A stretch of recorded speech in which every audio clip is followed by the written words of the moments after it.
Hello friends! Today I want to show you how to make something a little bit more savory. So I adapted a recipe from King Arthur flour to make some versatile buns that can double as rolls. Let's get that bread. In a small bowl, prepare your vegan egg. It can be chia egg, flax egg, or an energy egg like I'm using. Whisk until smooth and let it sit for about 5 minutes to thicken. Mix all of your dry ingredients except the yeast in a bowl. Add in the vegan egg, water, and vegetable oil, and mix until the texture of the dough becomes rough. Add in your yeast, then mix until smooth. By hand, this is about 10 minutes of kneading. In a stand mixer with a dough hook, it takes about 5 minutes. To knead, fold the dough over itself and push it forward. Continue until the dough is smooth.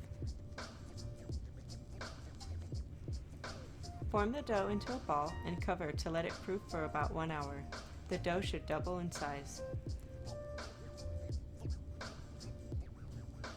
After 1 hour, gently punch down the dough and divide it into 7 to 8 equal pieces. We prefer bigger buns at my house, so I did 7. Then roll your dough into little balls. I'm going to try to describe this.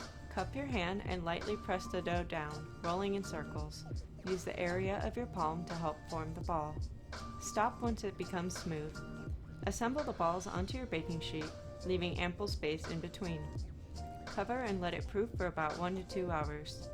For buns, stick closer to 1 hour, and for rolls, proof closer to 2 hours until they double in size. For rolls, brush the dough with melted vegan butter first. If you want buns, pop the proof dough straight into the oven. Bake at 375 degrees Fahrenheit or 190 degrees Celsius for about 17 to 18 minutes, or until golden brown. Finish these with melted vegan butter. These are freezer friendly. Just remember to let them cool completely before storing them. Ta-da! Hamburger buns or rolls, depending on your mood. These are so much cheaper than the store-bought versions and taste so much better because they're fresh. I hope you had fun making these and come back for next week's video.